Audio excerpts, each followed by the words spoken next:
Ingin tanaman padi sahabat itu berbuah banyak sahabat ya, dan berbuah lebat.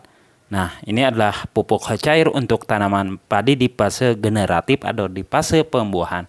Itu mudah sekali bahannya sahabat ya, sehingga tanaman padi kita itu berbuah sampai pangkal dan berat. Hanya menggunakan beberapa bahan saja sehingga menjadi pupuk cair untuk tanaman padi, yaitu pupuk NPK cair. Nah, sahabat, kalau udah jadi, dia warnanya seperti ini ya.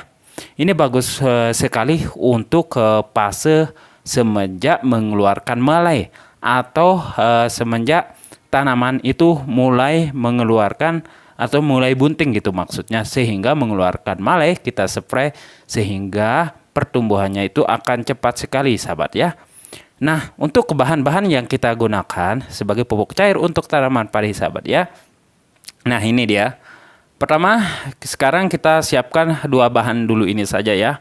Bahan ini sangat mudah sekali kita dapatkan di tempat kita masing-masing. Sehingga tanaman padi kita itu akan berat dan berisi penuh sahabat ya. Nah, pertama kita siapkan air leri sahabat.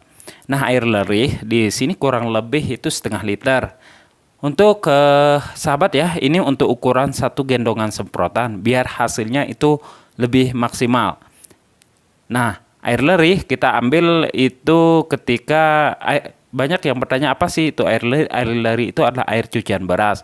Dan bahan yang kedua di sini kita gunakan micin. Micin ini adalah sebagai pupuk merangsang pembungaan sahabat ya. Ini bagus untuk tanaman cabai juga dan untuk tanaman lainnya juga bagus untuk merangsang pembungaan, apalagi untuk tanaman padi. Ini pengalaman saya. Oke, pertama-tama air cucian beras yang kita sudah ambil ini sahabat ya, kita masukkan ke dalam wadah kosong sebanyak kurang lebih setengah liter sahabat ya dari air cucian beras tersebut. Nah, setelah kita masukkan ke wadah kosong sahabat, di sini kita siapkan lagi micinnya ya. Micin yang kita gunakan di sini bagusnya itu per gendongan semprotan itu kita kasih 1 sendok. Nah, ini untuk 1 sendok sahabat ya. Oke. Nah, kalau udah kita siapkan 1 sendok, kita masukkan ke dalam air cucian beras ini sahabat. Biar hasilnya lebih maksimal, kita aduk-aduk merata.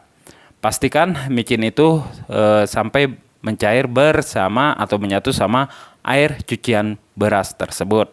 Nah, ini sahabat ya. Nah, kita tambahkan di sini untuk pupuk KCL-nya ya. Kita untuk pupuk KCL biasanya tuh harganya mahal, sahabat bisa menggantikan memakai garam ya, garam krosok.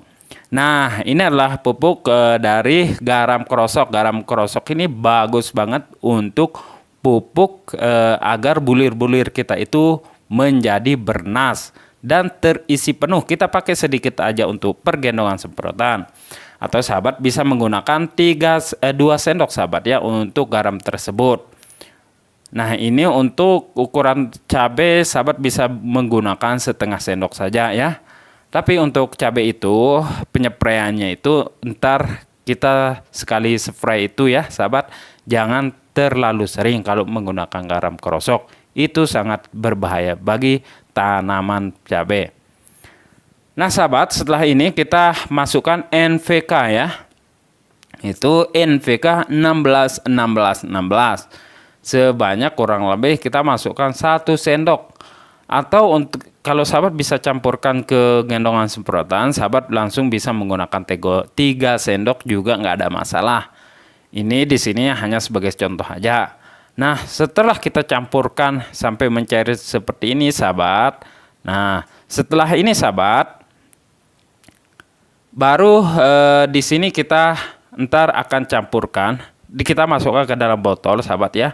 Ini saya akan ambil sedikit. Ini adalah pupuk fosfat. Pupuk fosfat ini susah sekali untuk cair. Dari itu kita harus diamkan selama 1 malam sehingga pupuk fosfatnya ini bisa mencair rata ke air. Caranya adalah kita masukkan ke dalam ke dalam botol yang berukuran setengah liter barusan sahabat ya. Dan setelah itu kita diamkan selama 1 hari 1 malam. Nah, untuk pendiaman ini bertujuan agar fosfat yang seperti ada endapan ini sahabat ya akan tercair atau menyatu bersama air begitu ya. Dan sehingga tidak ada penyumbatan pada sproyer kita. Itu tujuannya yang pertama. Nah, untuk dosis dan aplikasinya sahabat, ini kita diamkan 1 hari 1 malam. Esoknya langsung kita bisa aplikasikan ke tanaman padi kita di fase bunting sahabat ya. Dan ingat, ini untuk 1 gendongan semprotan. Kalau sahabat bikin untuk 5 gendongan semprotan juga bisa. Tinggal dosisnya seperti tadi. Agar hasilnya maksimal sahabat, entar kita akan campurkan bersama pupuk MKP. Nah, ini adalah pupuk MKP, pupuk di fase pembuahan atau di fase pembunting sahabat ya. Ini adalah pupuk daun, biar pupuk yang barusan itu terserap secara maksimal. Kita menggunakan entar cuman 1 sendok, biasanya 3 sendok sahabat ya. Tetapi di sini kita gunakan 1 sendok dari pupuk MKP ini. Pupuk MKP itu tinggi fosfat atau P2O5 sebanyak 52% dan kaliumnya juga itu tinggi sekali.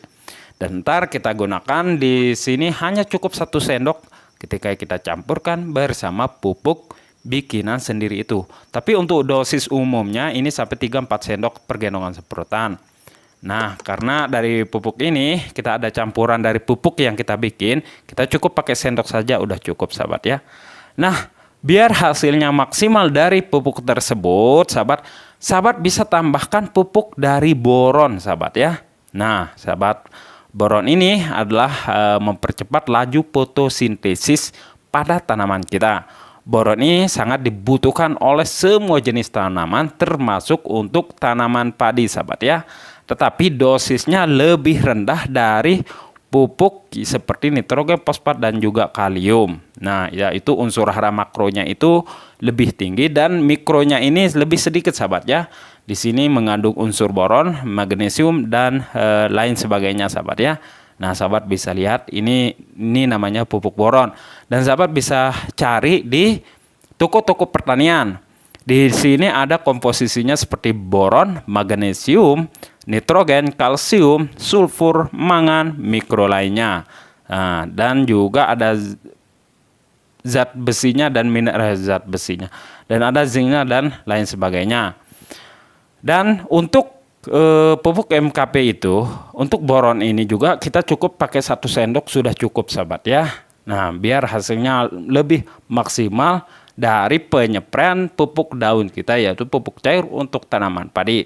Nah, kita spray setelah embun sudah tidak ada sahabat ya.